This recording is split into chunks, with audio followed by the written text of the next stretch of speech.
Assalamualaikum warahmatullahi wabarakatuh. Kami kelompok 3 ingin mempresentasikan CL11 yaitu Controls for Information Security. Sebelum itu, perkenalkan, nama saya Hoirunisa dengan NPM AYR 407.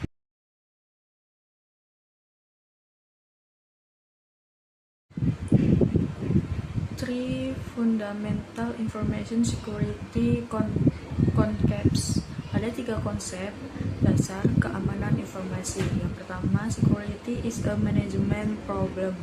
Keamanan merupakan tanggung jawab manajemen, bukan hanya teknologi. Yang kedua, yaitu people are the weakest link.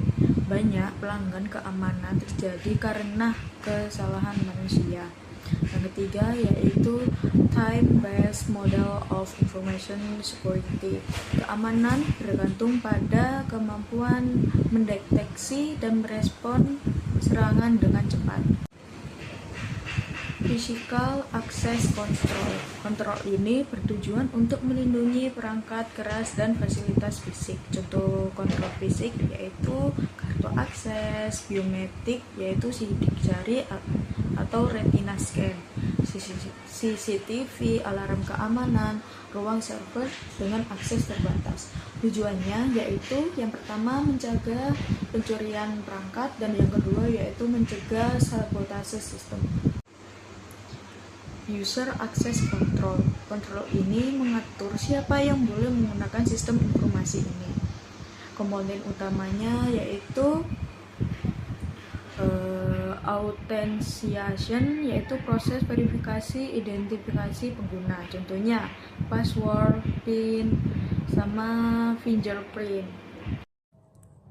Selanjutnya adalah Controls for Information Security, yaitu keamanan informasi adalah kontrol yang digunakan organisasi untuk melindungi sistem informasi dan data dari akses yang tidak sah, malware, dan serangan jaringan. Tujuannya itu untuk melindungi data organisasi, mencegah penyalahgunaan sistem, dan menjaga integritas dan keamanan informasi. Dan selanjutnya adalah User Access Controls, yaitu memastikan hanya pengguna yang sah yang dapat mengakses sistem informasi. Ini tuh terdiri dari 2 jenis, yaitu yang pertama authentication dan authorization. Authentication itu memverifikasi identitas pengguna dan authorization itu menentukan hak akses pengguna dalam sistem. Dan serta kontrol ini membantu menjaga keamanan dan memantau aktivitas pengguna. Selanjutnya adalah authentication dan password security. Jadi authentication itu dibagi menjadi 3. Yang pertama adalah something you know, yaitu seperti password, PIN, dan juga yang kedua adalah something you have, itu seperti smart card dan juga ID card, dan juga something you are, yaitu biometrik seperti sidik jari atau wajah. Dan yang selanjutnya adalah password yang kuat, itu harus seperti panjang dan juga menggunakan bagi karakter serta tidak mudah ditebak dan dijaga kerahasiaannya. Selanjutnya adalah authorization controls, yaitu proses membatasi akses pengguna terhadap bagian tertentu dari sistem. Biasanya itu menggunakan access control matrix untuk mengatur seperti siapa yang dapat mengakses data dan jenis tindakan yang diperbolehkan seperti hanya boleh membaca, update, create, atau mendelete. Dan tujuannya itu untuk menjaga pemisahan tugas, segregation of duties dalam organisasi. Selanjutnya adalah Network Protection System. Keamanan jaringan menggunakan beberapa teknologi seperti router, firewall, DMS, Intrusion Prevention System seperti IPS, yaitu router itu untuk mengarahkan data antar jaringan dan firewall itu untuk menyaring lalu lintas jaringan, dan DMS itu memisahkan server publik dari jaringan internal, dan Intrusion Prevention System atau yang bisa disebut IPS itu mendeteksi dan menghentikan serangan jaringan. Nah, kontrol itu membantu melindungi sistem organisasi dari ancaman cyber. Selanjutnya yaitu Control for Information Security, yaitu sistem informasi harus dilindungi dari berbagai ancaman keamanan. Kontrol keamanan digunakan untuk yang pertama mendeteksi serangan, yang kedua yaitu merespon serangan, yang ketiga mencegah kerusakan sistem.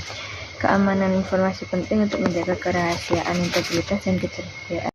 Detection attack, yaitu metode untuk mendeteksi serangan. Yang pertama ada log analysis, yang kedua ada intrusion detection system, yang kedua ada honeypots, yang keempat ada continuous monitoring. Selanjutnya ada responding to attack, yaitu organisasi menggunakan komputer independen responder team. Tahapan penanganan insidennya itu ada yang pertama recognition, yang kedua ada containment, yang ketiga ada recovery, yang keempat ada follow up. Selanjutnya security leadership. Peran Chief Information Security Officer itu yaitu yang pertama bertanggung jawab atas kebijakan keamanan informasi, yang kedua mengawasi implementasi sistem keamanan, yang ketiga mengelola risiko keamanan IT, yang keempat melakukan audit dan evaluasi keamanan secara berkala. Selain itu dilakukan penetralian testing untuk menguji kelemahan sistem. Selanjutnya yaitu IT Security Solution. Solusi keamanan sistem informasi yaitu yang pertama encryption, yang kedua device shading, yang ketiga unsur access management, yang keempat chain management. Kesimpulannya yaitu keamanan sistem informasi penting untuk melindungi data dari berbagai ancaman. Organisasi perlu melakukan deteksi, serangan, penerangan, insiden, serta menerapkan kontrol keamanan seperti SPV, manajemen akses, dan pemantauan sistem informasi. Dan kami terima kasih.